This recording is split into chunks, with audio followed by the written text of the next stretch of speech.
My name is Jessie Buttafuoco. You may recognize the name, Buttafuoco. Our name means fire thrower, Buttafuoco. Throwing fire, and now it means a joke, like top 10 list on David Letterman. Number 3, get one more cheap laugh by saying the word Buttafuoco. It all started in May of 1992 with a gunshot. And from then on, life as I knew it was insane.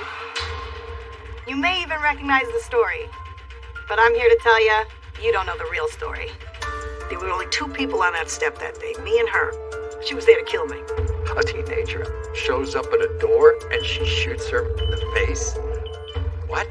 She is accused of an affair with a married man more than twice her age. She is in jail on charges of trying to kill his wife. But who is Amy Fisher? Amy Fisher, the villain. Dun dun dun. Well, I guess there's a few villains in this story. Joey Buttafuoco. Joey knew of my intentions towards his wife. This phenomenon starts to happen. Come on. It's not about me anymore. It's not about the person who got shot and assassinated on the front of her own home. It becomes about Joey and Amy. It took on a life of its own. They wanted to get big bad Joey. Lights, camera, action. Joey loves that. Tell us your side, Joey, right? This story has never gone away. It's been told a million times. I got shot in the head, she did it, and he had something to do with it too. Now is the time to talk about it and not drown myself in booze and drugs. And I kind of made it my mission is I'm going to make this name something again, because it turned to if one man can change the meaning of a name, one woman can change it back. And I'm that woman. Why did love put a gun in my hand? Let's start at the very beginning. This is Buttafuoco 101. Here are the players. We have my dad, Joey Buttafuoco. He's the larger-than-life, baggy pant-wearing, mullet, rockin' dude. And we have my mom, Mary Jo, who's an absolute angel and the best mother anyone could ask for. The other player in this story is Amy Fisher, the teenager obsessed with my father, who's the one who shot my mother in the face. Hold on, let's take it back. We're getting ahead of ourselves here. Let's go back to happier times. I was living in Massapequa, New York, a beautiful little suburb on Long Island, New York. Growing up, my family life was ideal. I met Joey in summer school of 9th grade. We had both failed social studies, and we were in some class clown. I was a ruffian. I was a hooligan, with my little crew of hooligans, My affection for Mary Jo was she was back then a gentle woman, a gentle girl. She was gentle. And she came from a great family that had great values. I clearly did not. My mom and dad knew him, and he was part of the family. Always there, very generous to us, loving. I know that I busted his rear end to marry me because I was getting flack from my mother and father because you can't have sex before you get married. I'm telling you way too much. We're out of school, we're working, we got engaged, and within a year we got married. We were doing very well. He was working at his father's auto body shop, which was the family-owned business. In the early days, I'd work at the shop with my dad. We had a pretty good-sized crew, and I was enjoying it. I was loving that. I was working in a bank. We bought a house. We saved money. We did really, really well. I always worked very, very hard my entire life. Yeah, I got sidetracked with drugs and all that. Even in the early days of Mary Jo was one of those people that could do a line. I'm done. I'm good. Smoke a little weed and have a little drink or whatever. And I'd be like, done? You're done? I had a little boy and I had a little girl. And the white picket fence, it was all there. And my son is sweet and sensitive, and my daughter is rambunctious and gets up in the morning singing and dancing, and they're as opposite as can be, but they got along very, very well with each other.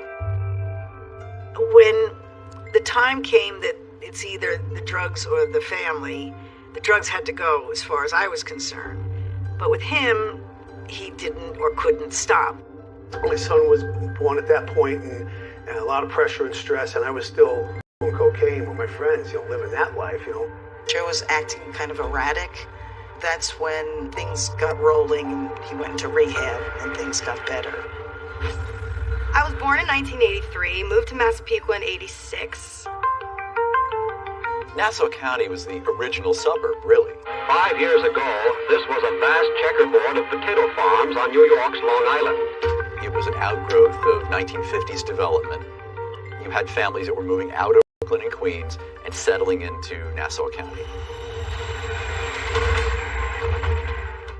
South Shore of Long Island at the time was just the quintessential suburban bedroom community, and they relished that. It was so quintessential, so much out of central casting, so to speak, that friends even referred to Massapequa. Massapequa. Massapequa, it sounds like a magical place. Tell me about Massapequa. Is it steeped in Native American history? Well, there is an Arby's in the shape of a teepee. It was a cool time to grow up.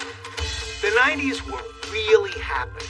On the charts, Whitney Houston, MC Hammer, Michael Jackson were cranking out the hits.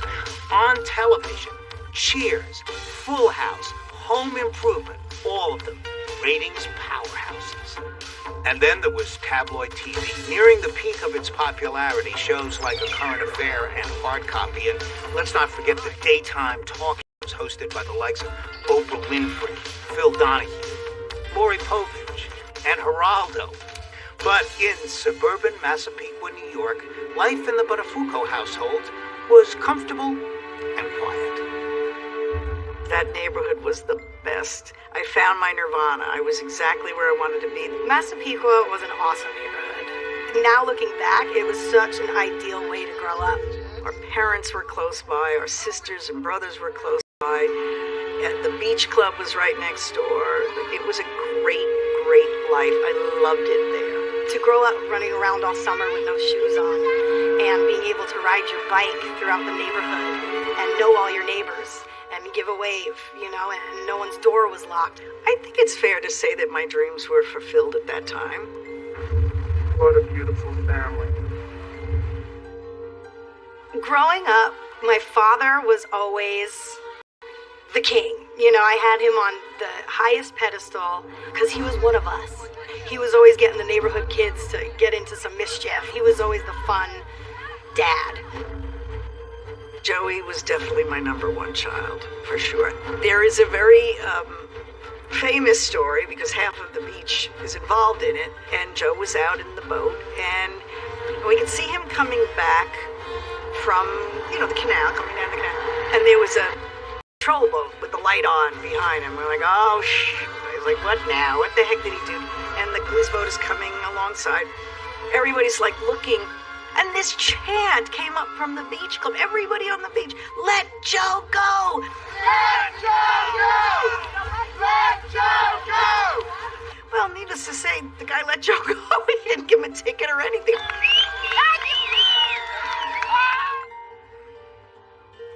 I had no clue about anything going on. Nothing. When I look back at the timeline, I look at my life and I think everything was fine, everything was good. Because it was always our family against the world. Never, no indication that this little affair went on during that summer of 1991. No clue whatsoever that any of this went on until she knocked on my door. Tonight we begin with a mysterious shooting in the suburbs on a street in Massapequa on Long Island.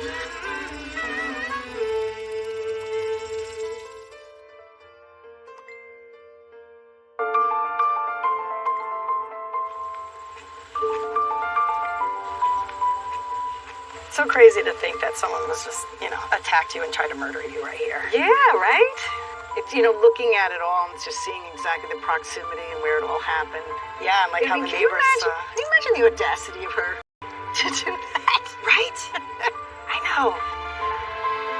It's cool that we get to be here together and come back and be able to have some good memories here. Mm-hmm. And not just all bad, Yeah.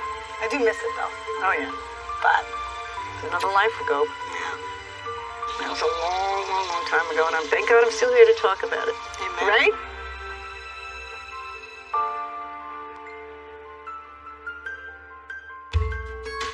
It was the first day I'd let the children ride their bicycles to school. It was a big day in my 9-year-old life.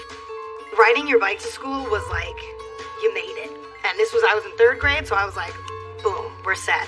And I remember looking outside, waiting for them all to go to say, have a good day at school and enjoy yourselves and be careful. And I was so excited. I'm like, let's go, let's go. And then my brother was like, wait, I want to go back. And I turned around, and my son came back in the house. And I turned around and said, what's the matter, Paul? And he looked at me and goes, I don't know. I have a hard time telling this story. And I said, well, what? Like, I was just like impatient with him. Well, what do you mean? What do you don't know? Did you have your school bag? Yes.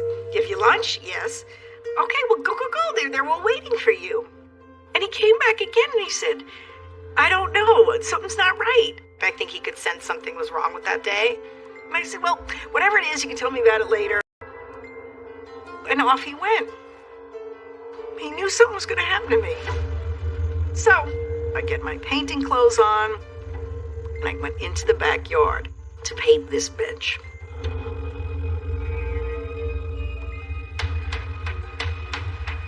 I'm doing my thing.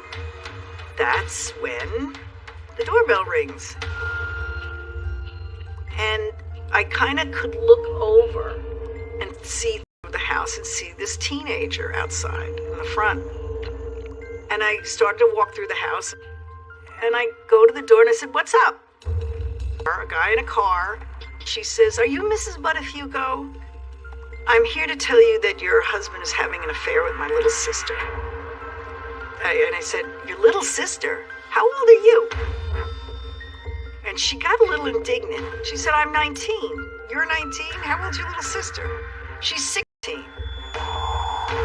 Somewhere, a complete auto body t-shirt came out of her hand. She said, I have proof. I found this in my sister's bed when I was making it. So I'm kind of a smart ass. So I said, you make your little sister's bed? And she didn't like that at all. And in my head, I'm like, what the hell did he do now? I asked her her name. She said her name was Anne Marie. I asked her where she lived. She pointed in a direction and said a street. And I said, that street is in the other direction. Now I'm knowing she's lying. She's starting to get nervous. I just kind of said, look, Anne Marie, I don't know what you want me to do about this. And I believe I said, because I was raised to be a good Catholic girl, thanks for coming by. And with that, I turned my head, went for the door. That was the end of my life as I knew it. Why did love put a gun in my hand? Why did love put a gun in my hand? Why did love put a gun in my hand? Why did love put a gun in my hand?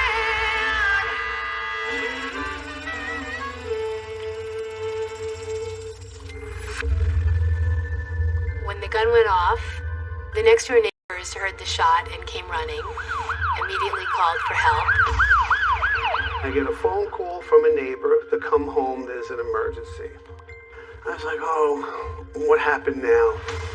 I don't know what time, around noon. I was on my way to going to PE class, and somebody had to take me out of line and said, you have to get your stuff, you have to go. And I just remember looking to my brother and kind of looking at my aunt and just getting a sense of like something's up.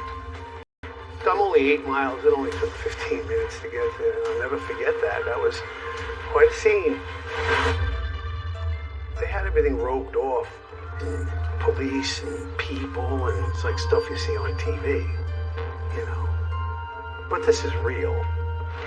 And they had a helicopter that came and landed on the beach right by their house. I remember looking at that helicopter on the beach. There was a gurney on the side of it, and I saw Mary Jo's feet. I beelined for that helicopter. So then the third guy wasn't having them. Finally, they took me down, the helicopter took off. Back in 1992, I was finishing up a 1.5-year internship at Newsday. The day of the shooting of Mary Jo Buttafuoco, I was sent out to this location in Massapequa on the South Shore to get the scene stuff, do the door knocking, see what's going on. It could have been just any other crime story. I didn't find out till I went to work because I worked for a doctor from like 2 to 7. And the ladies were like, the secretary's like, the doctor wants to see you. I go, brother. So I go in his office and he grabbed my hand. And he said something happened to his sister. She was shot. And they took me to the hospital. One of the surgeons took myself, my mom and dad, and Joe into a room and explained that she was shot. That bullet had gone in, broke the jaw, severed the carotid artery. For whatever reason, that bullet wound up at the base of her brain, above her spinal column. They told us she's gonna die. She'll be blind, paralyzed, deaf. He didn't know. He just knew she could die. And the surgeon said to my mother, what do you want to do? And Joe goes to my mother, what do we do, Mom? And she said, let's go for it, meaning let's have her have surgery. Mary Jo was in surgery for 7 hours. They were never able to remove the bullet. It was just too precarious. I don't know how long it was, next day after that I woke up, I opened my eyes and there was bright lights. Mary Jo woke up and my mother hit the floor, went down on her knees and said, thank you, Jesus. I looked at this nurse and she was yelling at me, Mary Jo, you've been shot. You're in the hospital, you're gonna be okay. And I looked at her and it was all fuzzy, like I said, just like in the movies. I asked her, who did this to you? And she couldn't speak because she had all the hoses and tubes and everything, but she was trying to write. And I just wrote down what I remembered. I wrote 19-year-old girl, Anne Marie. And the biggest clue of all was I wrote down the complete auto body t-shirt. And the beautiful thing about that t-shirt was that was the very, very first t-shirt of a new run with a new design on it. I said, I only gave one t-shirt to Elliot Fisher. That's how that t-shirt came to be such an important piece of evidence. Joey Buttafuoco talks to the cops. Cops learn that Elliot Fisher has a daughter named Amy. The beginning of the insanity. Did you do it? Then there was the perp walk. This little kid is walked in handcuffs to a police car. People were astounded. They're like, who is this kid?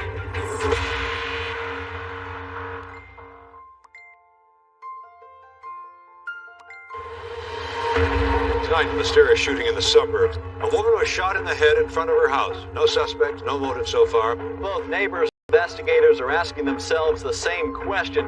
Why? Why this neighborhood? Why this house? Why would anyone want to kill Mary Jo Buttafuoco? The first time we heard that a woman had been shot on the doorstep of her suburban house, I think we all thought that it was a home invasion. It happened yesterday in broad daylight. There were no screams, no evidence of a struggle. The next day, in the paper, Newsday, the Post, a woman gets shot in Massapequa. It was all over the place on the news. Tonight, the wife, Mary Jo Buttafuoco, is in critical condition at Nassau County Medical Center. This kind of thing doesn't happen to people like her. She's the all-American mother and woman and wife. The detectives didn't know what it was. The neighbors didn't know what it was. Reporters had no idea what it was about. Certainly a mystery at this point. Even before people knew who the perpetrator was, it was a big story. I was in the hospital, and I don't know how it happened or when it happened, but somehow a picture of her was brought to me. I said, that's her. That kid did it. She told me her name was Anne Marie, and they're saying, well, her name is Amy Fisher. And Joe said, she's a customer. I know her father. I've done work on her car. Joe insists that he only knew that it was Amy. The only reason he knew it is because of the t-shirt. Who could have imagined that a 17-year-old high school student would be the person who shot Mary Jo Buttafuoco? So what happened was the police brought Joey home. There were no cell phones back in the day, and they wanted Joey to call Amy Fisher from our home phone. Their idea was to lure her out of the house. What cops will tend to do is they will try to get the person they want to arrest away from their comfort zone, them into the location where the cops have the control. I said, what do you want me to say to her? And they told me, have you seen the news? My wife's been shot, and I want to talk to you. They told Joe to say, meet me somewhere. Come out and meet me. I want to talk to you. After they got off the phone, she got in her car and she drove off, and within just a few minutes. The police were so excited because they got her, and they had a live witness, and thank God Mary Jo lived. They brought her into police headquarters in Nassau County. She's 17 years old. They have taken her in for questioning. She's denying, she's lying, she's doing whatever she did. She sat there for 12 hours. They had her in police custody. So at 9 a.m. the next morning, Elliot and Rose Fisher are sitting at the kitchen table frantic because their daughter's been out all night and they have no idea where she was. And the phone rang, and it was a detective saying, better get a lawyer, your daughter's been arrested. Did you do it? And then there was the perp walk. And this little kid is walked in handcuffs to a police car with long hair almost down to her waist and cut-off jeans and a t-shirt. People were astounded. Who is this kid? Were you in love with her husband? The whole story, I think, shifted at that moment. It was the perp walk of Amy Fisher that launched that story. And then we get one of the greatest news headlines ever written. Amy Fisher is dubbed the Long Island Lolita. She is accused of an affair with a married man more than twice her age. She is in jail on charges of trying to kill his wife, and she is only 17 years old. But who is Amy Fisher? Amy Fisher was born August 21st, 1974. She was the only child of Rose and Elliot Fisher. Her mother was Catholic, her father was Jewish. Her parents were middle class. They had a nice home in Merrick, Long Island. Amy Elizabeth Fisher was known by teachers and administrators as a student with average course load and below average grades. She had a beeper back then before cell phones, and once she was 16, they got her a car. So she was really indulged. Elliot Fisher was Amy Fisher's father. He came into our shop first, and then he shortly brought his daughter Amy in. Elliot would say to me, if Amy ever has an accident, just take care of her, send me the bill. And that's what we did. So she started smashing mirrors and hitting the curbs, and she did smash that car a lot. And that was the very first time she met Joey. There was sort of banter. Joey's got a big personality. And at that point, that's when the relationship started to build. According to Amy, the first time she had a sexual relationship with Joey was about a month before she turned 17. They went back to her house, he drove her home, and had sex with her in her childhood bedroom. With Amy coming in all of the time, that relationship went where it went, and it was over real fast. But she's 16 years old, he's 36 at the time. She was still considered a minor under New York state law. My relationship with Amy was inappropriate, and that's as far as I'm going to go with that. She was crazy about it, but you're talking about a 16-year-old girl who was infatuated by a guy who was flashy. Had a lot of money to spend, took her to nice places. You could say she was naive, but you also have to remember that she was only 16 years old, and once she met Joey, everything really spiraled downhill quickly. I remember getting home from the hospital. Every news van in the United States of America came and parked in front of my house, on the side of the house. Reporters coming out of the woodwork. The privacy was gone. It was absolutely gone, and that was rough. I'm alive, but I lost a lot of weight. I weighed like 89 pounds. I could hardly walk because my equilibrium was thrown off. She feels lousy. I thank God she feels anything. Okay? At 9 years old, my mom is my superhero, and to see her laid out like this, half of her face is drooping and half of her head is shaved. You know, my big, strong, awesome mom is now frailed and swollen. It was insanity. You just want things to be normal and comfortable, and the media circus just went wild. There's nothing you want to say? Not at this time. Okay, will there be something in the future? I imagine there will be. The story was an attempted murder case for like 2 or 3 days. And then after that, the motive for the shooting took over that story. She's charged with shooting her lover's wife. A Long Island teenager drawn to an older man, a married man. Police say it was a secret affair that went from passion to rage. It wasn't about the shooting anymore. It was about Amy and Joe. Was she an innocent led astray by an older man, or was she the Long Island Lolita? Did you know she was obsessed with you? No. You never did anything to lead her on? Absolutely not. Never. Joey is a fabulous liar. I did not realize that then. I didn't realize how much he manipulated me and how much he lied to me, but he did. She's the daughter of a customer, Mr. Fisher's daughter. And that's all she is to me. Once she got arrested, she claims it was an accident. Amy's version of events was that we struggled and fought over the gun, and the gun accidentally went off. There were only two people on that step that day, me and her. She was there to kill me. Detectives learned that Amy Fisher had recruited a cast of characters to work with her. 2 men have come forward tonight saying Amy Fisher owed them.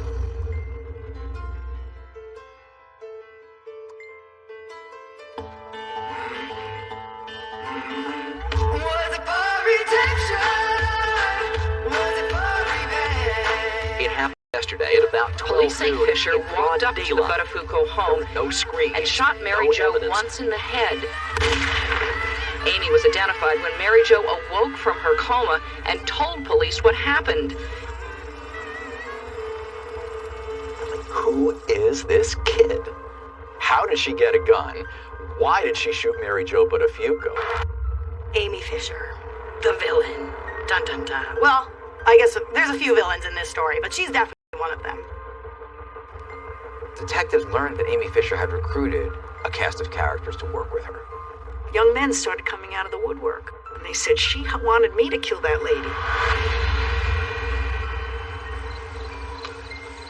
Towards the end of May, Joseph Sleeman had called and said that his son had some information about the Amy Fisher case. Stephen, who was 21 at the time, he was a waiter, and he acted more like a teenager. I mean, he really struck me as naive. I met Amy through a friend of mine, Chris Trellis. We both worked in the restaurant together. Chris Trellis was Amy's friend from high school. She told him that she was dating an older man, and that she was in love with this guy, and that she wanted to get the wife out of the way, wanted to kill the wife. And Chris apparently was having no part of that, and my words, he dumped her on Steve. Because he knew that Stephen had a rifle, and so he connected them. Chris kind of tells Steve, look, if you placate her and tell her you're going along with this, you'll be able to have sex with her. She wanted me to shoot Mary Jo, and I said, yeah. Amy would pay me to sit and watch the house. I knew exactly when Mary Jo and kids got on the bus, when it was time they came home from school. I knew where she went grocery shopping. And then about 7 months before she actually shot Mary Jo, she went to the house with Stephen Sleeman. The day we went to the house, I was to the right in the bushes. I had my rifle. Amy said, when she comes out, you shoot her. It was the day after Halloween. This idiot kid comes to my house, and she says, hi, I'm from Massapequa High School. Amy was telling Mary Jo that she was selling candy for charity. And I was like, honey, I got a house full of candy right now. And she was like, oh, please, I only have these 3 left. Would you... And Amy is kind of gesturing to Steve, you know, take the shot. I couldn't even get a clear shot. I said, look, Massapequa High School, that's my alma mater. Come on in. I let her in the house.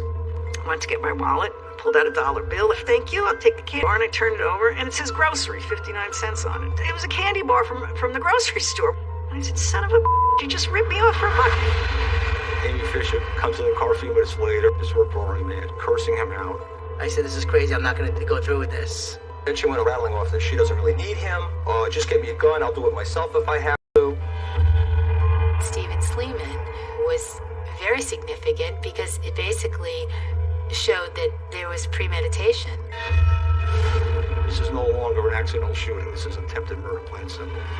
My head was already spinning. Like, I can't believe he hasn't been arrested yet. I mean, you were just going to walk into a police station and tell him this? Yeah. I mean, you never would have walked out. Bruce Parnell comes to the Assistant District Attorney Fred Klein, knowing that Amy Fisher is the target here. He's doing what any good lawyer would do, which is to say, we'll help you, but I need to make sure my client has immunity from any prosecution in connection with this case. So Fred came. It was a combination of high-stakes chess, high-stakes poker, and rolling the dice. The DA's office grants Sleeman immunity in the morning. And then the next day, things got crazy. The press is everywhere. There was even a new allegation that she tried to hire a hitman.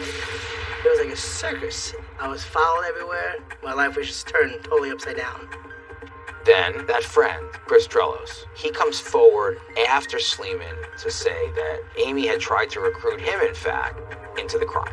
2 men have come forward tonight saying Amy Fisher approached them months ago, begging them to help her kill Mary Jo Buttafuoco. When those 2 guys came forward, that was the linchpin. That's what allowed the DA to put forward conspiracy charges against Amy Fisher, because now they could say it was a cold, calculated decision to go there with a gun and shoot Mary Jo Buttafuoco.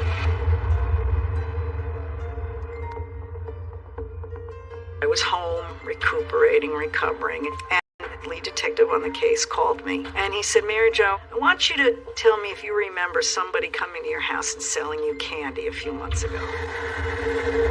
The blood drained out of my face. I thought, how does he know this? And he said, that was Amy Fisher. And I went, what? Now it's becoming, oh my God, this is not just this crazy kid shot this woman. This is a planned assassination attempt. I was sick. I couldn't believe it. Like somebody actually stalked me. Police say they expect to make at least one more arrest in this case, and that could very well be the man who was seen driving Amy Fisher to the Buttafuoco's home. On June 11th, less than 1 month after the shooting of Mary Jo, Peter Guargenti is arrested by police and charged as Amy Fisher's accomplice. Amy had only met Peter Guargenti about a week before the shooting. She went with some friends to Brooklyn, and Amy was introduced to Peter, and she talked to him right away about getting a hold of a gun and offered him $800. So on May 19th, Amy went to the nurse and said she wasn't feeling well. Amy got her pass to be able to leave school, and Peter Guargenti was waiting. He was driving a Thunderbird. They switched the license plate, and Amy got in his car, and then he handed her the .25 caliber Titan. With Peter waiting in the car, Amy went up and rang the doorbell. Peter is identified through his car, which neighbors saw at the house the day of the shooting. Ultimately, Peter was charged with criminal sale of a weapon, and cops deal with DA's office agrees to cooperate with the prosecution against Amy Fisher, and for that cooperation receives a reduced jail sentence of just 4 months. 4 months in jail. Off he went. Nothing. He got the sweetest deal of a lifetime. That was the end of Peter Guargenti. She always gave me money, and I would say, how'd you get it? She goes, I'm an escort. I said, what's that? She got a call from this guy who says he has a sex tape with Amy Fisher, and she was a prostitute. I said, are you kidding? Send a car for it. Get him in here.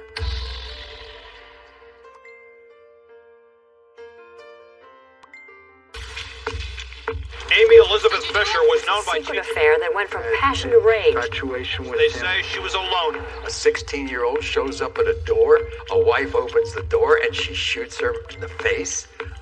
What? So Amy's lawyers were trying to present her as this, frightened high school senior who was manipulated by this older man, and yet every single day there was a new bombshell coming out. Investigators looking into a possible link between Fisher and a Baldwin escort service say she constantly wore a beeper, even in school. So one of the bombshells was that Amy had worked for an escort service. She always gave me money, whatever I needed, and I would say, how'd you get it? She goes, I'm an escort. I said, what's that? And she says, I go on dates with guys. 16-year-old. When a girl at that age becomes that promiscuous at 17, there's something wrong there. As if Amy Fisher's reputation couldn't get damaged and sullied anymore after everything that had been revealed. A 29-year-old salesman from Levittown calls a current affair, and he has a tape to sell. Welcome to a current affair.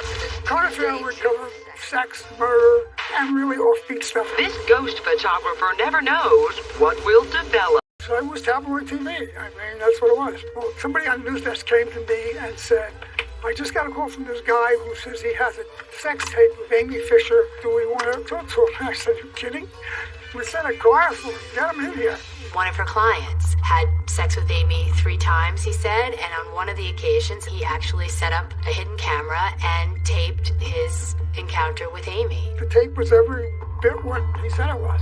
You know, they were negotiating a price for sex, and then he turned the lights off, and they were having sex, and, you know, Amy was just saying all kinds of crazy things. We care of business, and we don't worry about business, and we take care of collecting. I don't like to think about business sometimes at all. So we bought the tape for $8,000, I believe. It really sent everybody into overdrive. So I don't think anybody saw Amy as a poor little innocent. That knocked me for a loop. Even though she shot a young woman in the head, you still want to paint a sympathetic picture of her. The Fisher story, I would say it ranks with the Buffett story right up there. Same kind of stuff. I mean, when you have sex and criminal activity, when it comes to the tabloid news world, you can't ask for anything more. Tabloid TV producers descended on Massapequa with limousines, bouquets of flowers, gift certificates, fistfuls of $50 bills. It was a nightmare. My mission was to try and stay away from the circus atmosphere that was surrounding the case, but that was a little difficult to do. People couldn't get enough of it. I mean, they were talking about it everywhere. From the diners on the South Shore to the yacht clubs on the North Shore. You'd get on the train and everybody had the Daily News, Long Island Lolita. It was an obsession. As I'm trying to recover from this horrible, egregious injury that I had, what happens is this phenomenon starts to happen. It's not about me anymore. It's not about the person who got shot and assassinated on the front of their own home. It becomes about Joey and Amy. And it did. It took on a life of its own. Because that's what the public was seeing. And that's what they wanted. And that's what the media wanted. Did I play into that? Yes, I did. Of course I did. About 3 weeks after Mary Jo was shot, Howard Stern is talking about the case, and all of a sudden he gets a phone call, and who is it? It's Joey Buttafuoco. There was a guest, Amy and me in the backyard all the time by the pool, having lunch and this and that, and I was like, you know what? I don't have a pool. You know, Howard's saying, come on, you know, you were having an affair. Joey's saying, no, absolutely not. Joe was adamant. He screamed from the rooftops. He had nothing to do with her sexually. Nothing, nothing, nothing, nothing. To almost everyone else, it seems obvious that Joey was lying about his affair with Amy Fisher. But Mary Jo believed his denials, and no one really could understand why. I know I did go home and ask Joe 1,000,000 times, did you have sex with her? Were you with... And 1,000,000 times he denied it. And 1,000,000 times he swore to me on our children's lives. So I thought he's got to be telling me the truth. I think if Mary Jo believed that Joey wasn't having an affair, then I think it was natural that she was going to support him. My job now was not to recover and try to get over this horrible injury. It was now to defend my husband. And I took that role on extremely well. I stand behind Joey 100%. Amy Fisher is a liar. I was defending my family. This person came to my house, interrupted my lovely life with my husband and my children and my home and everything. It's absolute hell on earth. Amy Fisher appeared on Inside Edition with Nancy Glass, and she made a stunning accusation. Joey told you to kill his wife? He told me just go up to the door, point a gun like this, and keep firing and walk away. I think we went to a great extent, and I think successfully, to paint Amy as a victim. Investigating anything that he might have had to do or responsibility for the shooting of his wife. I kept maintaining quite forcefully that it wasn't Amy's idea. This was Joey's motivation. So Eric Nyberg was coming out and throwing everything against the wall. Every single thing he could throw against the wall that would damage me my credibility. And a 17-year-old girl took him up on it. Can you imagine that? She does all this for him. He leaves her hanging. Just when I thought things couldn't get any crazier. Oh, it did. Oh, it did.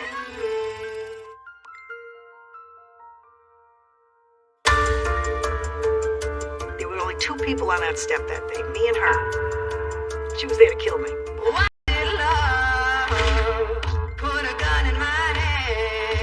And she shoots her in the face? What? It was the perp walk of Amy Fisher that launched that story.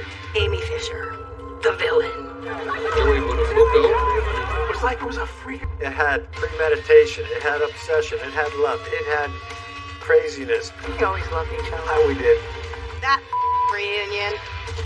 You're gallivanting around the streets of New York with the woman who tried to murder my mother? She goes online and she has sex with herself. I'm telling you way too much.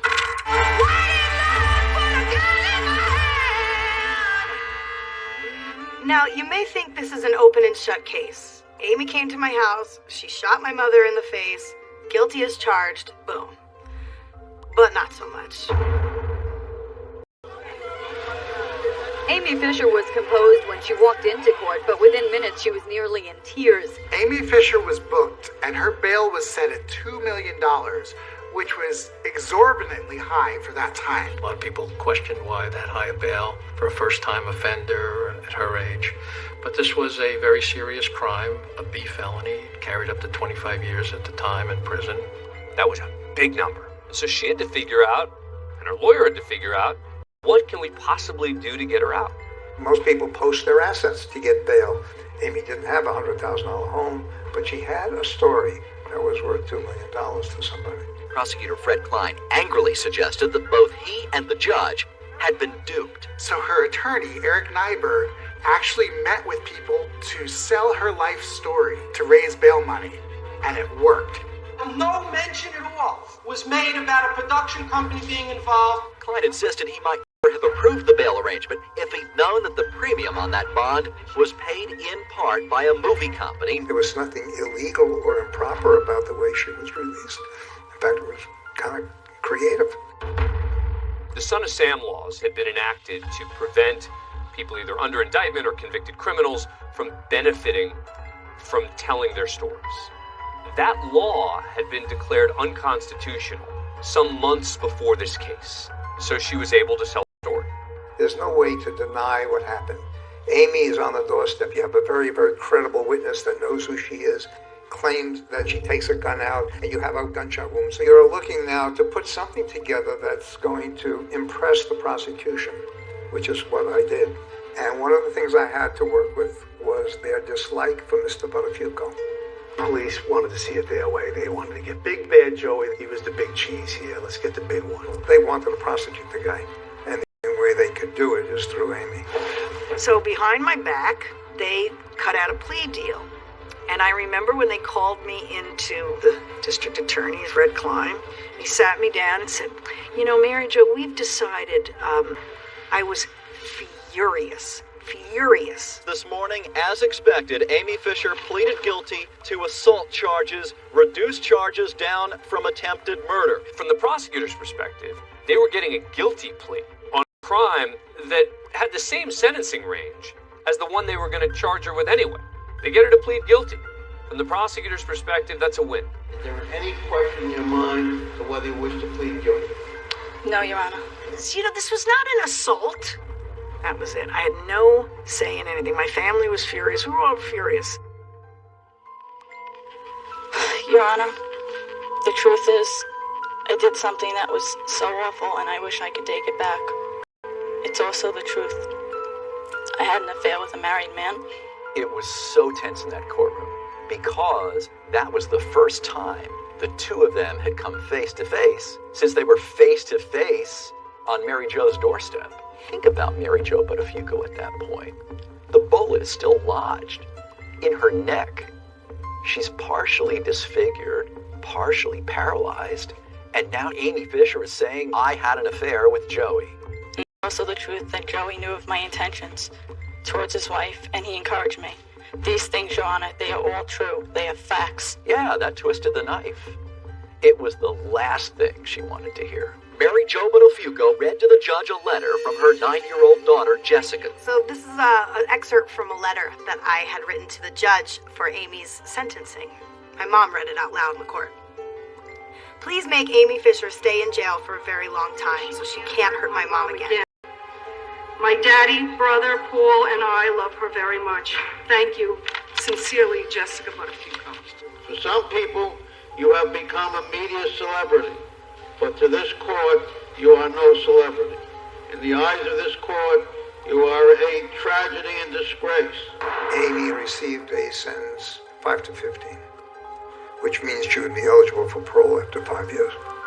Amy Fisher was led away in handcuffs. Mary Jo Buttafuoco rushed from the courtroom, angry but relieved. It was a sensational end to what has been a sensational story. The DA clearly wanted to prosecute Joey Buttafuoco at the least for statutory rape. But they had issues. Amy Fisher wasn't a particularly credible witness. Mary Jo Buttafuoco, the victim, didn't want her husband prosecuted. And so ultimately, they abandoned the investigation. Amy Fisher is a liar and has zero credibility. You know, all these accusations that came out that I did this, I planned the murder, I put her up to it, was ridiculous. They spent so... Tonight, the Amy Fisher criminal case is officially closed, and Joseph Buttafuoco is off the hook. At this time, I just would like to thank the District Attorney's Office for their decision in this case. So, begrudgingly, they dropped the case against him. I remember, like, the relief. Like, thank God it's over. And it was just the beginning. Because my husband has a big mouth. Lights, camera, action. Joey loves that. Loves it. And he decided with his lawyer, his idiot lawyer, that they were going to go on the Let's Clear Joey's Name tour. You would think that after a huge tragedy like this, you would want to maybe maintain a low profile.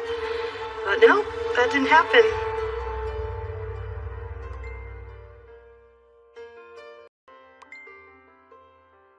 You know, after Amy was sentenced, I was ready to get back to my normal life, but the world had other plans. So the 3 movies were the Amy Fisher My Story, based on my book,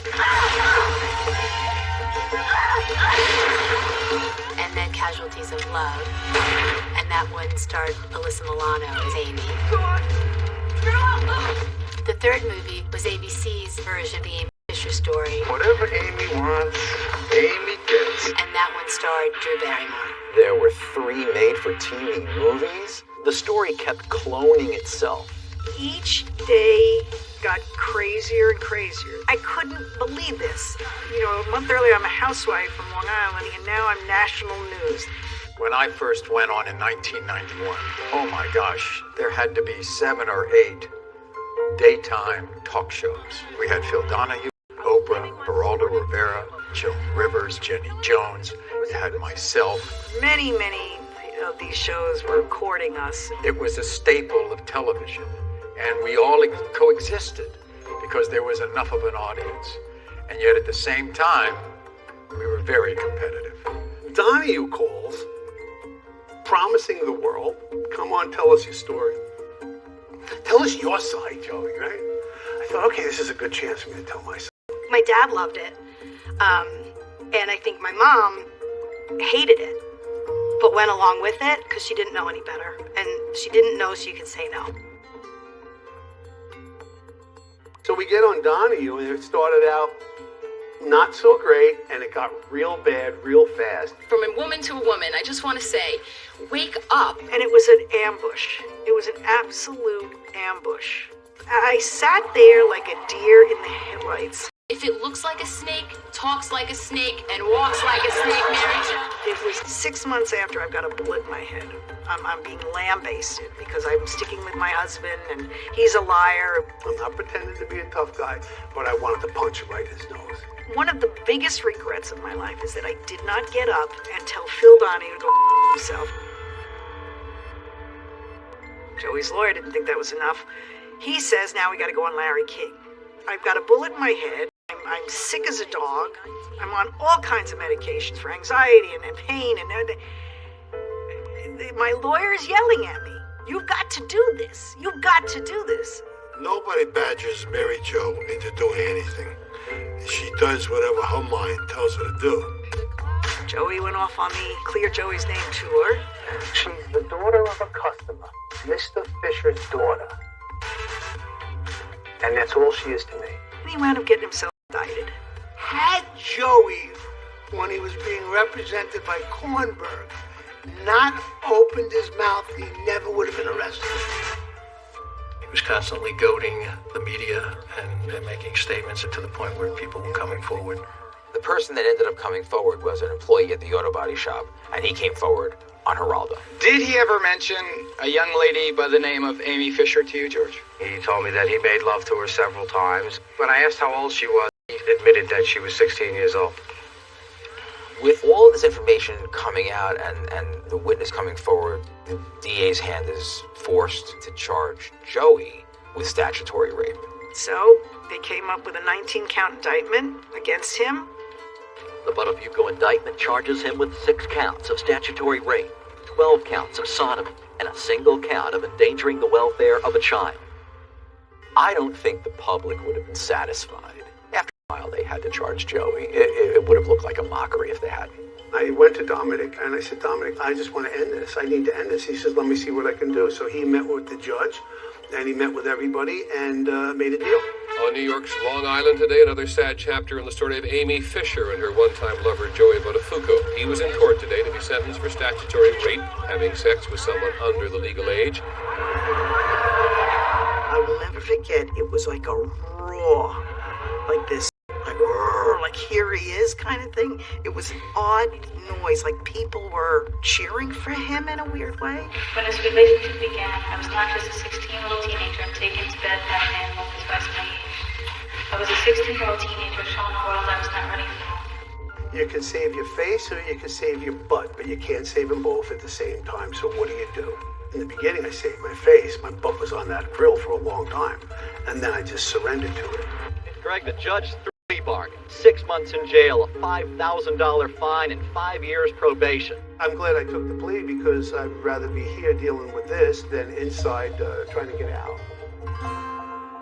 Did something I never thought I would have to do in my entire life when I was going to visit my husband in prison. And I took my children with me. I wanted them to see their father. Well, the first time my dad went to jail, it was pretty surreal. What sticks out the most now is, and it makes me kind of sad, I drew a lot of pictures. I colored a lot of coloring books so he can post them on his wall, and that's just messed up. That's a messed up exchange between a father and daughter to have to do. We made it through the first bout of jail. Buttafuoco was released from the Nassau County Jail this morning after he served 4 months for the statutory rape of Amy Fisher. I did what I had to do to end it. I did my time, and I'm going home to my family. We're going home! We were home, and I thought, okay, each week I would think, okay, we made it. And now Hollywood comes calling. My dad, he's always getting into mischief. Mischief seems to always get into him. Things would calm down for a little bit, and then, Joey would do something, another shoe would drop. Joe was asked to come out to California, and he got arrested for soliciting a hooker. Well, he gets arrested for driving up to a prostitute in front of an ice cream store, which caused a violation of probation. Comes home again, it wasn't him, it didn't happen this way, he didn't give her the money, whatever. It was the same that I heard over and over again. He was on probation for the statutory rape. He's going to go back to jail. That was the end of the marriage, right then and there. But I went into a spiral of a depression, and I was very suicidal. Then I thought of the kids, and I thought, well, I'm not leaving them with this craziness.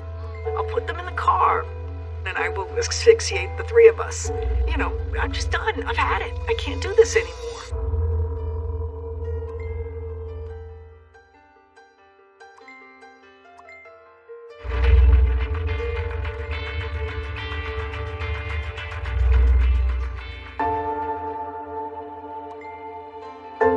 This is now 4 years. 4 years of this hell, and it hasn't stopped. I went into a spiral of a depression, and I was very suicidal at that point. It was really scary. I walked into my medicine cabinet and I saw all those pills. So I said to myself, I could just take these all right now, and be done with this. And I thought of the kids, and I thought, well, I'm not leaving them with this craziness. So then I thought, I'll put them in the car, and I'll put the vacuum hose, and I will turn the car on, and I will asphyxiate the three of us. You know, I'm just done. I've had it. I can't do this anymore. But then I thought I couldn't do that to my kids. Mary Jo considered committing suicide and taking our children as well. I never knew that till just now. Oh, that's so sad. Wow, I never knew that. But I can understand that. Today I can understand that. There's a lot of pressure and stress. For some reason, I was left alive, but this is insane, God. What are you doing? You let me live for this? For this craziness to just continue year after year after year? Life in New York was getting very difficult. Our house became a tourist attraction. We couldn't go anywhere as a family without being recognized and or tormented and accosted verbally by a lot of looky-loos. Their privacy was lost. It was gone. And then that affected the business. And there was a decision that Joe could not work there anymore. They had to leave. I said to Mary Jo, I'm going to California. I can't live here. I can't live on Long Island. You know, I look back and said, I should have said, you know what, you leave and I'm staying here with the kids. But I wasn't in any mental or physical shape to do that. My family now is this larger-than-life thing. And so you can't be normal anymore, so what do? You move to Los Angeles and you join the circus. That's what you do.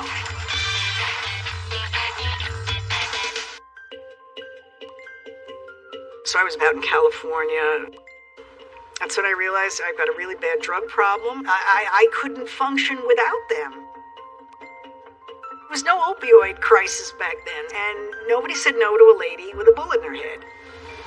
I started to need to get stronger. I knew I can't do this. I'm not getting anywhere.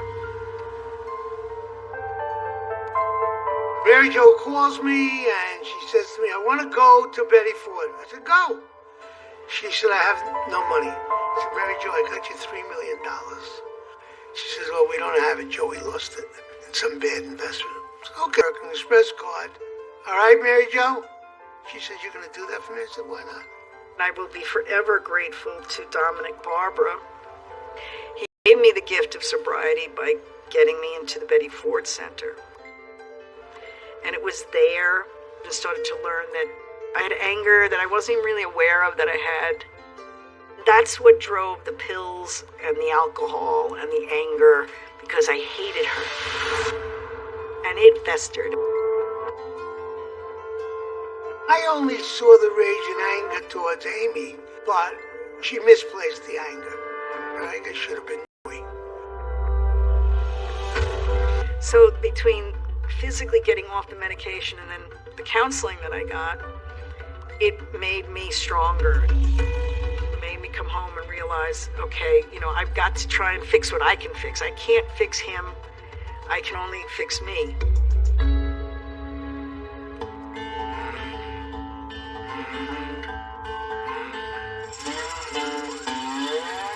In 1998, Amy Fisher's mother reached out to me.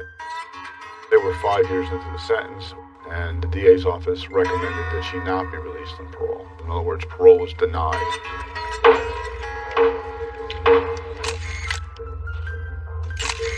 Fred Klein said to me at that time that he would make a favorable recommendation for parole at the 5, which he reneged on. I never had it in writing. Assistant District Attorney Fred Klein said he never made that deal.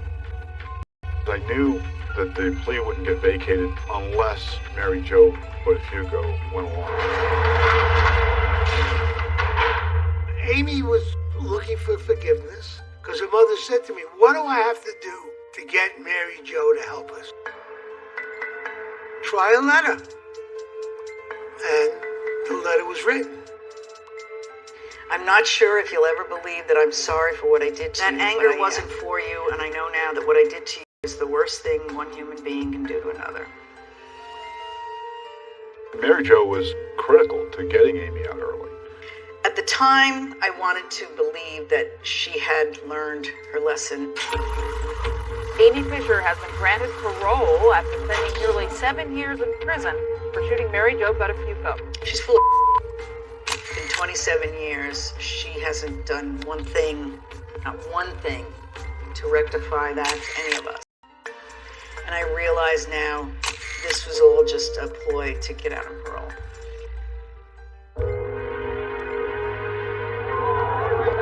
Our lives had become ridiculous. It was nothing normal.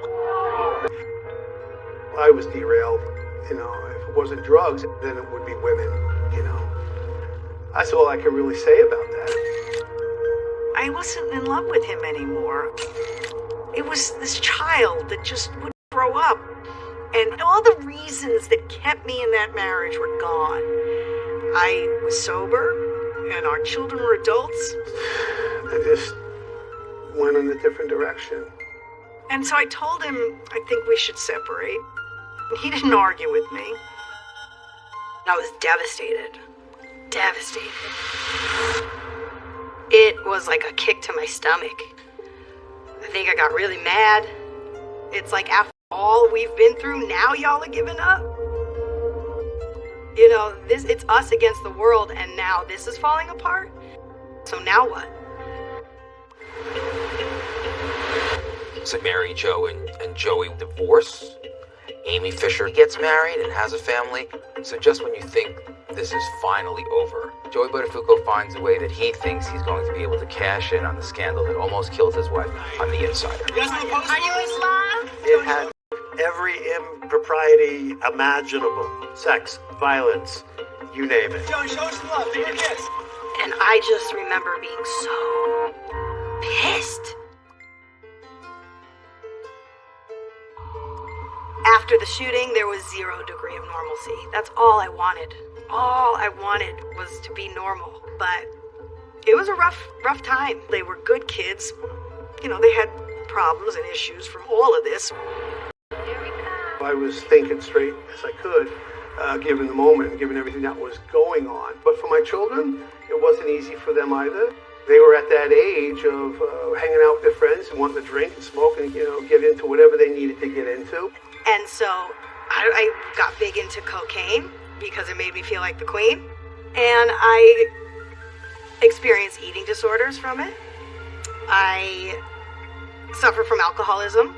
A lot of it was suppressed. It was all this hiding and everything's fine and I'm terrific, and deep down things weren't terrific, and it all stemmed from her mom getting shot and seeing how people portrayed her mom and dad. My friends at Entertainment Tonight Insider brought me aboard, and sometimes I do these reuniting shows. The confrontation that has been building for 15 years. He destroyed everything in our lives. He took my childhood away. And into this with Buttafuoco. So yeah, I cashed in, I cashed out, and I sold out. It had premeditation, it had obsession, it had love. It was childhood. It had every impropriety imaginable, all rolled into one beautiful New York story. Joey Buttafuoco finds a new way to try to cash in on the scandal that almost killed his wife. Amy Fisher, Joey Buttafuoco, face to face. We did 2 more ET and Insider specials. Dave Creek was instrumental in putting these deals together, and I convinced Mary Jo to do it for the money, because I had spent all the money I had, plus had to borrow money from my dad. They deserve money. I don't say they don't. Everybody deserves to get paid. Everybody's in it for the money.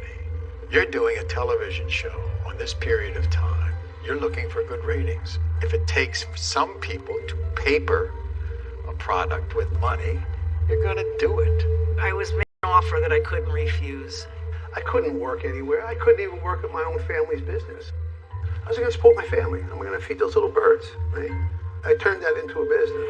I got shot in the head, she did it, and he had something to do with it too. It was explosive. It was riveting in the room. So I knew it was going to be amazing TV. I was okay at that point, sitting in the room with them. But it turned into a fiasco because Joey started screaming and yelling at her, and he stormed off the set. I don't sleep with children. I don't have sex with children. I didn't sleep with You did with me. 16-year-old. I'm done. And God bless everybody. God bless you. You have no remorse. No God. feeling for Thank you, everybody. The show was meant to be a disaster. Okay, it was meant to show a car accident. And that was the way we did it. She was the love of my life. She's the love of my life. It's a show. It's show business. We're taking a bad situation and we're turning it into entertainment. That reunion.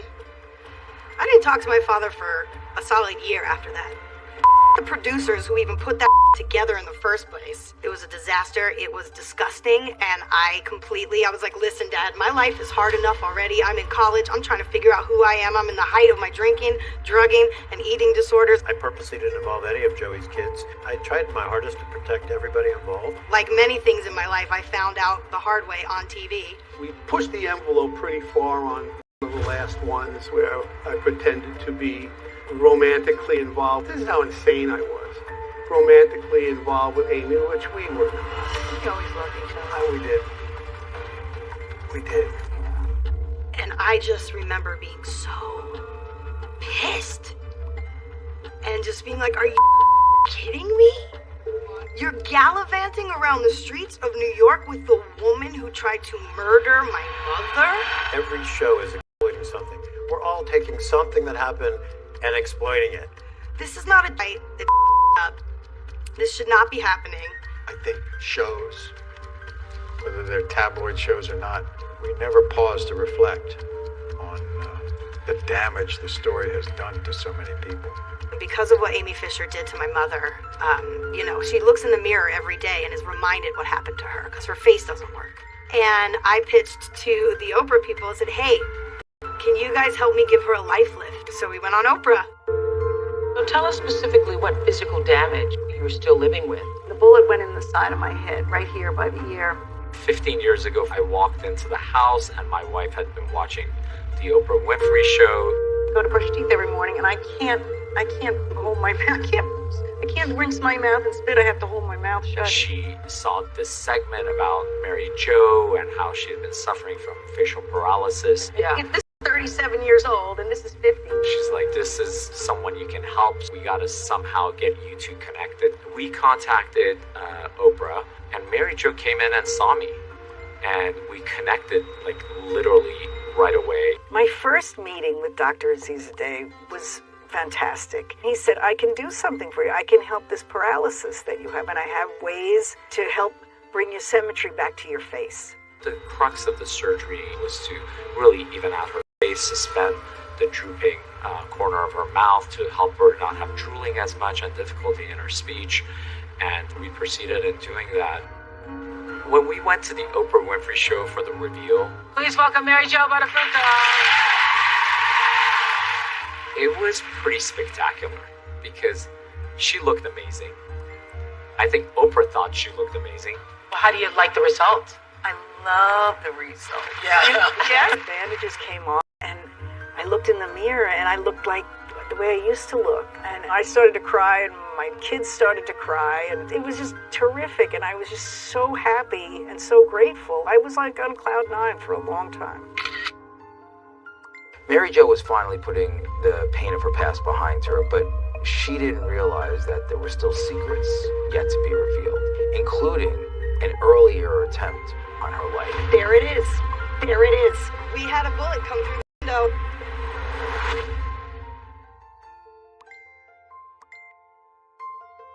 You know, after 27 years, you would think that there's nothing new left to learn about this story. Oh, but there is. Amy wanted me to shoot Mary Jo. Eventually, she asked me to shoot her, and I said, yeah. Remember Stephen Sleeman, Amy Fisher's one-time accomplice? He confessed to us on camera that a full 6 months before Amy pulled the trigger, he had gone to the Buttafuoco before Thanksgiving, it was a Wednesday morning. I was happened to be in my car and no one was in the house. Had to line up my sights and I put 2 shots through the window. There it is. There it is. He did that? That was an unknown. We had a bullet come through the window in what? November? November? It was the day before Thanksgiving. And we thought it was just like random kids in the neighborhood up to mischief. Well, we had the police here. And yeah, and you made a report. And it went through that window right there. You know, I often... We never knew who it was. Nobody ever made a connection because they didn't find the gun. It was a long scope 22 hunting rifle. I saw a shadow in the window, but I didn't know if I hit her. I was just too scared. The bullet went through my front living room window and into the wall, into the living room. And the only reason you weren't in the way of that bullet is because you went to the bathroom at that time. Yeah. That was a miracle. It would have hit you. What do you know? It came as a complete surprise to Mary Jo and Jesse, but 28 years later allowed them to finally put the puzzle together. If Sleeman had admitted this years ago, even though he had immunity, he could still be prosecuted, because part of the immunity agreement is that he's going to tell the truth and the whole truth. The only thing protecting him now is the statute of limitations, which is expired. I think people should know what really went on. I am very sorry for Mary Jo and her family because of Amy and I. This is all Amy Fisher. She planned it. She had months in the making. She hired these people. Amy, look over here. And where is Amy Fisher now, you may be asking yourself? Well, she's got an ex-husband and a few kids and a tragic past behind her. Look, here she is. She is choosing to be a webcam girl, you know, doing her thing on the internet. The cam girl is someone that goes online and shows off all their glory for a nominal fee. I don't know whether to feel bad for her or just be amazed at how one human being can be. That's what she's doing on a Tuesday night. She goes online and guys pay her money, or girls, and she has sex with herself. While Amy Fisher is still doing her thing online, Joey says that he's finally getting help to put his own personal demons to rest. I wouldn't be here or be able to speak to you without having my coach, Robert, help me through all of my issues, and it was like 60 years of issues. I committed to listen to him as someone who was going to be a safe space for him to reveal whatever there was to reveal. If somebody was to say, Joey Buttafuoco, I'm not doing that. But I did. Now we're finally in control of our own movie that nobody could ever expect, maybe from a Joey Buttafuoco. And so here we are again. Joey is teaming up with reunion producer David Creef to try to turn Buttafuoco into bucks. We came to writing a script for a movie about very young Joey Buttafuoco. Very excited about it, Joe. The script is nice. Very excited about it. It's nice. I'm proud of my dad for telling his story, and I hope he's not using it to justify why he made so many poor decisions. I just remember saying, I just don't understand why he does this. I don't get him. And my son said, Mom, he's always going to be the way he is. He's a sociopath. Paul, no. What? You know, that's a Jeffrey Dahmer. That's a Ted Bundy. Your father's an idiot. I said, but he's not a sociopath. And that night, I went on my computer and I wrote Traits of a Sociopath. My eyes went, oh my God. All of a sudden, all of the years started to come into perspective for me. The beginning of my marriage, the middle of my marriage, and it all made some sort of sense.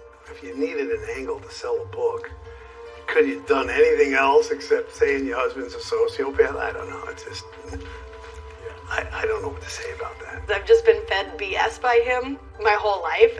He knows it. I know it. The American people know it. I am never going to recover from this. My son is never going to recover from this, and my daughter will never recover. We will live with it, and we will adjust to it, but we will never get over it.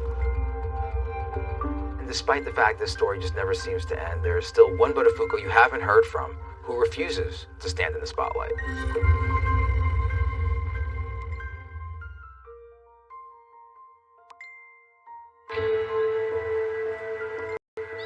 I think the box I want is in the garage. Where did I put it? It says shoes. Oh, here it is. Well, it's funny, because I was thinking, I was like, do I really want America to know that I'm moving in with my mother at 36 years old? And yeah! You know, this is something I've wanted for over a year now. About a year ago, my mom got diagnosed with some pretty scary health news. And God forbid she has a stroke, or God forbid she falls and hits her head. So it's more peace of mind for me to be able to live with her. My Jessie. That little angel, she has suffered a lot. Watching this debacle that has gone on between her motherly and mentally. Okay, unpacking. Growing up, for me, the performing arts was my outlet.